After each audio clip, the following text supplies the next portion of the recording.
If cats are your favorite animal, then you are very boring. Anyways, on to the list. At first, I thought this was going to be easy. There's like 10 cats for every squid or chameleon character. The problem is that there's 10 cats for every squid or chameleon character. There's so much that I need to boost this to 30. With that said, to limit this a bit, no wild cats or things that just kind of resemble cats. And much I want to say the best cat in fiction is Sylvester B. Crumb. You know what this video is. Let's just get to it. Let's talk about some heckin' cats. Meow, meow, meow. Meow, meow, meow. So we're starting this list off. It was undeniably one of the characters ever made. Heathcliff is one of those nebulous concepts that's unexplainable to mere mortals. Like, all the comics are just a single panel, and none of them make any sense. All the cats look up to a god named the Trash Ape, as we all should. He also really likes meat. The best media is up to interpretation, and we definitely need someone to prescribe whatever the frick this all is. Meow, meow, meow. Meow, meow, meow. I'm just gonna say it. Cat girls are overrated. They're just normal women with ears. That's lame. Either save just like normal women, or go full Shane Dawson. So, how many cat girls are on this list? So for my second year of trying to apply for missing male around in my chameleon list, different Pito. Pito is one of Miriam's top soldiers or his ants. Yes, they're ants, it's anime, don't question it. And while Pito does have major presence, killing Kite, becoming one to heal Kogami, they don't really do much besides fighting Gon, having him grow 13, and then getting clapped. I'm not sure why I like Pito enough to get him on the list, but I just do. Also, I started this talking about cat girls, but Pito's gender is actually unknown, as despite the design, Pito is referred to with male pronouns. Non-binary. Meow, meow, meow. Meow, meow, meow. Ladies and gentlemen, it's now time for character I really like, but I don't have much to say about, number 1. There's gonna be a lot of these. The cat from Coraline is a fun character to have Coraline banter with. I like that I keep it ambiguous. Really everything about him, if he's real or not, what side he's on, everything. Also Keith David. Meow, meow, meow. Meow, meow, meow. Oh dear god, I shouldn't talk about this, but I feel like as a number 1 Tuff Puppy fan, I gotta talk about Kitty Cat's-well. She's character number 1,010,000. It's only popular because of furries. Really not much to say. Wait. That's not Kitty, that's actually the Chameleon, baby! That's right! He's number 27, you can never escape him. In fact, he's every single character on this list that I've ever talked about. That's right, baby, the Chameleon is here to stay! Meow, meow, meow. Meow, meow, meow. I think I know what you want. String! Oh. Meow, meow, meow. Meow, meow, meow. Oh boy, Stripe talks about a Cartoon Network show no one cares about her clock, because he really wants to corner the market and shows out animals at camp. They made Summer Camp Island. Every camp needs a counselor, and this one has Susie. She's not good at her job, unless you consider dropping a giant rock on her students good, which is a local child murderer. I do! Susie is mostly pretty rough around the edges, but every so often her soft side comes out under her 56 layers of sass. Also, she's a witch, that's pretty cool. I hate talking about obscure things in these lists, since I can't go into detail without it going too long. Meow, meow, meow. Meow, meow, meow. That's right, babe, the CN train ain't stopping. Cake is the female version of Jake. While she's got some similarities, like the stretching power and whatnot, in personality she's a bit different. While Jake is mostly pretty nice with a hint of sarcasm, Cake is a cat. And because apparently the only personality a cat can have is snarky and sassy, she's that. I don't know, I just like this design. It's easily the most unique of the gender variants. I wonder if she's also a half-alien monster thing that will eventually birth the species that will cause the downfall of society. This is a kid show. Also, she's voiced by the same person as Bubby. If you don't know who that is, she's from the same show as... Oh. Meow, meow, meow. Meow, meow, meow. We are now out of C and Heck. For now. Princess Caroline is a very love or hate character. But I mean, she's on this list, so it's clear where she falls for me. Caroline serves as Bojack's secretary and ex-girlfriend. She's one of the smartest characters in the show, low bar but still. It's nice to have one ground character in a show that's half ridiculous and half depression. In the first episode, she lands on all her fours and hisses like a cat, and I always thought that was kind of weird since most animals in the show really act like the animals that they actually are. Yeah, she's cool. Frick you. Meow, meow, meow. Meow, meow, meow. So you know that joke about how a male monster will look like generally monsterish and scary, while the female version was just the same normal woman design but with a different skin color? Well, I feel like the cat boy and girl version of this should be a cat girl is just an average looking woman with ears and a tail, while a cat boy is just a cat. Soma is a member of the Soma family, a family cursed to turn into one of the animals of the Chinese zodiac if held by someone of the opposite gender. Sounds dope unless you get the kitty, in which case you're demonized, like poor Kyo. Hence why he's Eddie's motherfricker at the side of Shadow. However, after meeting Sweetest personified, Kyo does lower his guard a bit, as you'd probably expect from a slice of life anime. But hey, I'm a sucker. Also, when his edgelordness goes into maximum overdrive, he becomes a werehog. I take it back, he's no longer on this list. He now is the list, baby! That's right, werehog supremacy! Meow, meow, meow. Meow, meow, meow. It's the Splatoon cat. Because of course. Judd is another one of those, I don't have much to say, they're just rad characters. I like that he's black and white, I have reference to him being a judge. I like that you can talk to him between whiteouts. I like that he's got a little guy in Splatoon 2. I like that he's cryogenically frozen by one of the last humans living in as the only land animal left, and is now forced to judge cephalopod fights for the rest of eternity. And instead of clone, and the clone does the same thing. Okay, Adventure Time, you can step down. We have a new winner for the most fricked up thing on this list. Meow, meow, meow. Meow, meow, meow. Okay, genuine question. How does Cat Bus work? Like, does he have organs? Are they so small that they fit in the slim roof of his? If he eats, does it appear in the bus part or somewhere else? How does he know Totoro? Why do they redub him and Totoro if they just make animal noises? Cause that's just the magic of the film. Frick you, we don't gotta explain anything. This cat is a bus and he's rad and I love him. I will always thank this bus driver. Meow, meow, meow. Meow, meow, meow.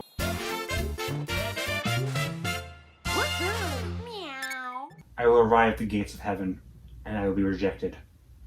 I will arrive at the gates of heck, and I will be anointed king.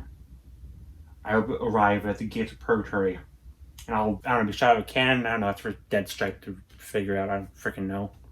Meow, meow, meow. Meow, meow, meow. Another cat girl. Everyone I talk about ages me 7 years. Well, anyways, today we're talking about Princess Connect's resident Cinderay cat girl, Carol. I hope that's how it's pronounced. It might be Carl. Carol starts as an assistant to the main villain. She is not good at it. She makes a crucial error of using any degree of thought on a group of characters who share a collective of one brain cell, and thus realizes, oh no, she likes these frickers now, and now they're gonna go on adventures together. Pretty base. Carol really feels like she's in a different show from the others, and that's the biggest reason why I love her. Also her face is really good. Meow, meow, meow.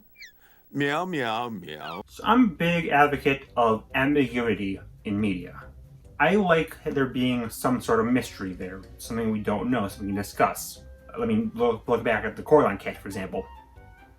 With that being said, what the frick is a cat in the hat? What even is he?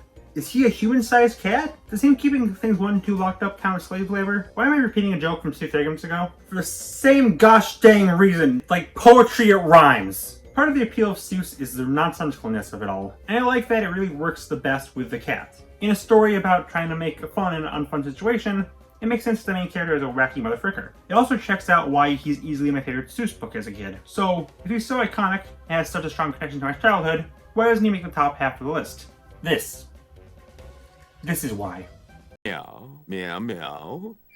Meow, meow, meow. I really like the old Hanna Barbera shows. They're very cheap and dated, but still a lot of fun. Top Cat is one of the ones that really rises up. I'm taking both the original cartoon and Jellystone into mind here, since he's probably the most accurate to the original character. Top Cat is a scammer, an alley cat, an all-around shifty hacker, but even though he would rip out my lungs and sell it back to me, he's a father to his crew, honor among thieves and all that. I feel like most of my bias and nostalgia for old Hanna Barbera rises him so high. But if you haven't seen Jellystone, that show goes hard and he goes hard in it. Speaking of that show though, his gang is even better here than in the original, so huge honorable mention to all of them. He is not the top cat, but I still love him.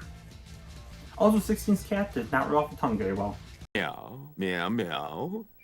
Meow, meow, meow. I honestly feel sorry for Garfield. Like, yeah, he's handed down the most iconic character on this list, despite some stiff competition, but more so than any other character, Garfield has been warped beyond recognizability. Whether he's an eldritch horror, or just removing him entirely, it's hard to take the Orange Fricker seriously, especially when even the original creator is in on it. It seems like he's nothing more than a punchline, with the joke being that his actual punchlines aren't very good. But I defy the internet. The lasagna-eating lad is funny, he is clever, and he is not a murderer. That's John's field. His Garfield. Also, lasagna tastes awful, plus ratio. Meow, meow, meow. Meow, meow, meow. It's not a straight list unless I throw in an obscure cartoon from my childhood. And since this is a top 30, let's do 3. Cat Scratch is one of my absolute favorite shows as a kid. And as such, I'm including all 3 leads. Gordon and Waffle and Mr. Black. When Old Lady dies, they left and rich.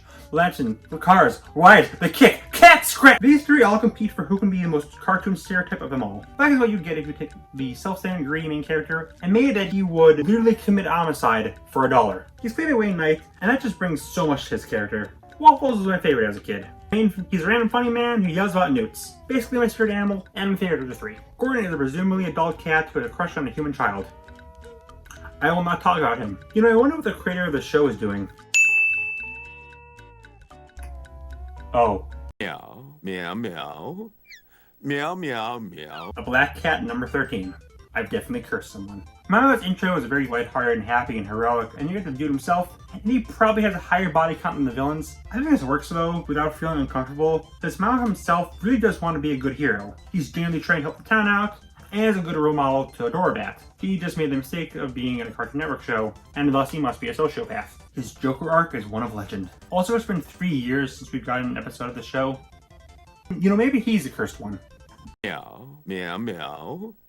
Meow, meow, meow. That's right, babe, the CN train has no brakes! Gumball is like Mao Mao in that he's another cynical cat in a CN show, but me liking his show a bit more puts him a bit higher. I don't know how I can explain why he's on here without just showing out of context scenes, but thankfully Gumball is one of the 8 cartoons the internet talks about, so I can just rest on the fact that everyone knows what I'm talking about, and I can move on. I am lazy. Meow, meow, meow. Meow, meow, meow. Doesn't matter how long the list or what it is, I will find a way to talk about Kirby somehow. There's not a lot of cats in Kirby, if we're excluding merchandise, so the best choice here is Nago. One of the 3 animal friends you can meet in Dreamland 3, Nago's goofiest of them all. For Kirby actually putting effort in anything, just have Nago rolling around. God, I wish that was me. I just love his little blobby body, his peak character design. Sadly though, they really bring Nago, or heck, Pet for that matter, back for anything other than the briefest of cameos. One day, my son. One day. Meow, meow, meow. Meow, meow, meow. It's hard not to love Meowth. Something about his voice, in the anime at least, and his interaction with Team Rocket somehow made him, Jesse, and James like the one University beloved thing in the anime. In the games, he's nothing special, but he does have an Alolan form. Purge looks like he was stung by a million bees. For the original one, though, yeah, the anime isn't any reason why I love him. His interactions with the rest of the cast are just so much fun. I'm surprised he barely made the top 10, but hey, to yourself. Meow, meow, meow. Meow, meow, meow. Welcome to the Katz Motel. I'm Katz. There's not much to say about cats that I haven't said in these 3 videos. I'm just a huge fan of serial killers and cartoons. I would watch Paw Patrol if there was more murder. Not like that. Again, not much I can add. I love his voice. I love his weird noodle limbs. I don't love that he takes care of spiders. That's cringe. But for the cat himself, pretty epic. Meow, meow, meow. Meow, meow, meow. We're now at the point of the video that I like to call classic cartoons love torturing cats. It's a work in progress. Sylvester really doesn't deserve most of his punishment. Yeah, you could argue that Tweety is innocent, but to quote a modern philosopher who also happens to be a snail, every living creature needs nourishment. that's including all the times where Tweety or someone else intentionally starts a fight, but they win since, I don't know, they look cuter. F in the chat for the cat. Meow, meow, meow. Meow, meow, meow. You ever had a character that you were obsessed with as a kid, but you can't really explain why? I've had several, but for the topic of this, the Cheshire cat. Yeah, I legit don't know why I love this guy so much. I mean, there's the surface level stuff. His design is nice. I like his powers and how hacking weird he is. But like, I rewatched a specific scene over and over as a kid. I was honestly really disappointed when I found out that he had a cut song, though I do like the one he got. Listen, I'm not gonna argue with Kid Me. He would probably call me a poopy head. That's rude. I'll just allow this. Meow, meow, meow.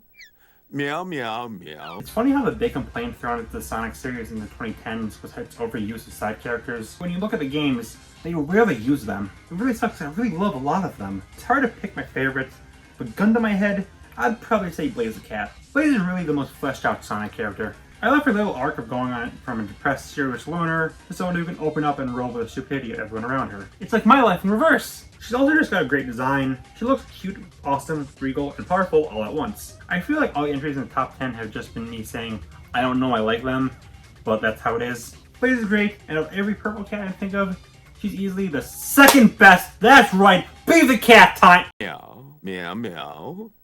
Meow, meow, meow. Holy frick, Dave ends in Y. It means it's time for a straight video to mention Infinity Train. The cat, later revealed to be named Samantha, is the only character to make an appearance in every season of the show, and it's also probably my favorite character in it. Like a lot of cats, she's ridiculously snarky, sneaky, sassy, why do they all start with S? And that just makes her so much fun to watch. I take back what I said about Top Cat. Samantha would sell my own lungs she ripped out, but she's more than just a tricky fricky. In book 3, it's revealed that she was a lot more open and nicer, but after some spoilers happened with Simon, well, she's gotten a lot more distant. She now is forced to live in a giant pecking house with a freaking bear husband and sentient free water. You know, maybe abandoning children has its benefits. Meow, meow, meow. Meow, meow, meow. It's time for the man who invented coolness itself, Puss in Boots. I think Puss is like reason number 2 on the ridiculously long list of reasons why Shrek 2 is the greatest film to ever exist. Look at those eyes. It's hard to imagine Shrek without him, honestly. He just adds so much to the dynamic of the Shrek gang. I will, however, not look over the fact that he's canonically killed several ogres, who seem to be a non-existent species in Shrek outside Shrek and Fiona. I know what you did. Meow, meow, meow. Meow, meow, meow. If you think Sylvester was treated too hardly, oh boy, Tom's that to a whole new dimension. In every single gosh dang episode of Tom and Jerry over the last 80 years, Tom would either mind his own business until Jerry mows his little rat face up into the picture before blowing Tom up, or Tom is told by his kind of racist owner to get Jerry and gets wombo comboed for it. Tom is the hero of these shorts. He's also so unbelievably cool, my guy. Jerry should be shot dead in Miami. Join me, my brothers, and we will give the funny cat the fat W he deserves. Meow, meow, meow. Meow, meow, meow. Number 2 is a cat girl. They're not from an anime. I hit a little girl with my 2014 Ford Corolla and I felt nothing. The 2018 She-Ra reboot is really something I wish I talked about more. I went back and forth on if Catra should even qualify for this, but then I realized it's my list. What are you gonna do? Arrest me? Wait, I was kidding about the Ford thing! You ever heard the term girl boss? Yeah, that's Catra in a nutshell. After being raised to be evil, unlike Adora, who is lame and decides to be nice and all that, Catra just kind of goes sticker mode, aligns the villains, eventually overthrows them, continues the operation, the universe, you know, just hashtag girl things. But despite that, I also know there's a lot of depth to Catra, since I've seen the show, and not just people talk about it on Twitter. And she does truly try to atone for her actions. She doesn't just be evil and suddenly have an epic makeout session with Adora, she truly does change for the better. And I loved her throughout the entire wild ride. Meow, meow, meow. Meow, meow, meow. I want you to think of the single worst character I could possibly pick for the top spot of this list. They barely resemble a cat. They're mostly unknown. People even know them, don't like them. Just picture who that character is in your head. And then throw it in the dumpster, baby! Because number 1 is Pete! Let's go! I will never be able to fully explain why I love this character so much. I've probably talked about him more times on this channel than any other individual person has ever thought about him. But I don't care. The man is older than Mickey and Oswald, the constant rival to every member of the Sensational Six, the funniest character in everything he's in, the only good thing about Kingdom Hearts, and a character who has a lot of personal connections to me, but I can hopefully go into detail more either in that full Pete video I've teased for years, or when I do my top 30 characters in 18 years. I love when he's the big bad, I love when he's a greedy neighbor, I love when he's an incompetent prankster, I love when he's the comedic relief, I love him when he's just doing his job. I just love Pete. I don't care how popular he is, or that everyone thinks he's a bulldog, or that he originally debuted as a bear. He'll always be my pick for the best cat in all of fiction. So, I originally had a joke to end this video off, but after my own cat passed, I moved this video to now instead of the original release date of September 30th, which is my birthday. I just kind of want to take a time to say, genuinely, thank you guys for watching, and if you ever had a pet pass like I had with Pinky this year, or even last year with my other cat, Buddy, just thanks. I know it's hard, but eventually you'll realize they're in a better place. Hopefully, at least, I don't know. I shouldn't have said that. Anyways, sorry. Thanks for watching. And please send me all images of Pete as a sexy cat girl on my Twitter. Thank you. Goodbye. And I didn't forget anything! You forgot the anchovies. Oh.